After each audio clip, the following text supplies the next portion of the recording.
బాల్కసుమన్పై పెట్టినటువంటి కేసులు ఎత్తివేయాలని బీఆర్ఎస్వి రాష్ట్ర అధ్యక్షుడు గిల్లు శ్రీనివాస్ యాదవ్ డిమాండ్ చేశారు. ప్రశ్నించే గొంతును రేవంత్ సర్కారు నొక్కుతుందని మండిపడ్డారు. ఆదిలాబాద్ జైల్లో ఉన్నటువంటి బాల్కసుమన్ను గిల్లు శ్రీనివాస్ పరామర్శించారు. తెలంగాణ ఉద్యమంలో బాల్కసుమన్ కీలక పాత్ర పోషించారని తెలిపారు. బాల్కసుమన్ కేసులో స్పెషల్ పీపీని ఎందుకు నియమించారని ప్రశ్నించారు.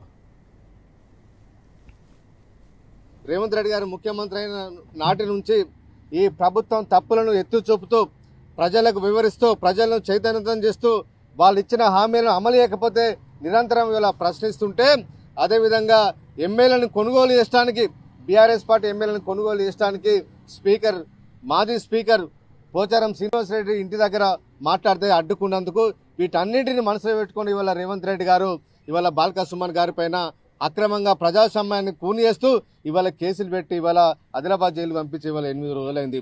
ఇవాళ ప్రజాస్వామ్యానికి మీరు నిలువెత్తు నిదర్శనం ఇవాళ కాంగ్రెస్ ప్రభుత్వం చెప్పుకునే రేవంత్ రెడ్డి గారు ఎట్లా బాల్కసుమన్ గారిని అరెస్ట్ చేసిరని చెప్పి ఇవాళ ప్రశ్నిస్తా ఉన్నాం. బాల్కసుమన్ గారు పార్లమెంట్లో వందల డిస్కషన్లో పాల్గొన్నారు. ఈ దేశానికి సంబంధించిన అనేకమైన ముఖ్యమైన సమావేశాల్లో కూడా ఈ చర్చల్లో కూడా పాల్గొని సామాన్యుని వాయిస్ను పార్లమెంటు వేదికగా వినిపించిన నాయకుడు బాల్కసుమన్ గారి మీద తెలంగాణ ఉద్యమంలో తెలంగాణ రాష్ట్రం కోసం విద్యార్థి ఉద్యమం నడిపిన బాల్కసుమన్ గారి మీద ఇంత కక్షపూరిత ఎందుకని చెప్పి ఇలా మేము ప్రశ్నిస్తా ఉన్నాం. ఆనాడు ఉమ్మడి రాష్ట్రంలో చంద్రబాబు నాయుడు గారు ఏ విధంగా వివరించారో, రాజశేఖర రెడ్డి గారు ఏ విధంగా వివరించారో, ఇవాళ తెలంగాణ కోసం తెలంగాణ హక్కుల కోసం పనిచేస్తున్న బాల్కసుమన్ గారి పైన తెలంగాణ ఉద్యమకారుల పైన కూడా ఇవాళ రేవంత్ రెడ్డి గారు అదే విధానాన్ని ఇవాళ అవలంబిస్తున్నారు.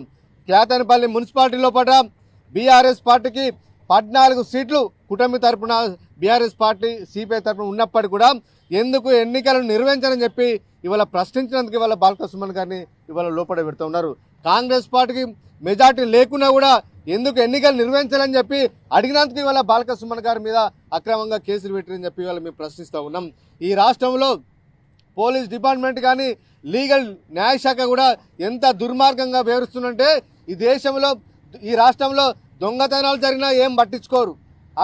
నడి రోడ్డు మీద పట్ట పగలు కొన్ని కేసుల్లో కూడా నరికిపోతా కూడా వాళ్ళ మీద స్పెషల్గా ఇలాంటి జీపీలను పెట్టి ఇలాంటి జీపీలను అపాయింట్ చేసి వాళ్ళ శిక్ష పడే విధంగా ఏం చేయరు.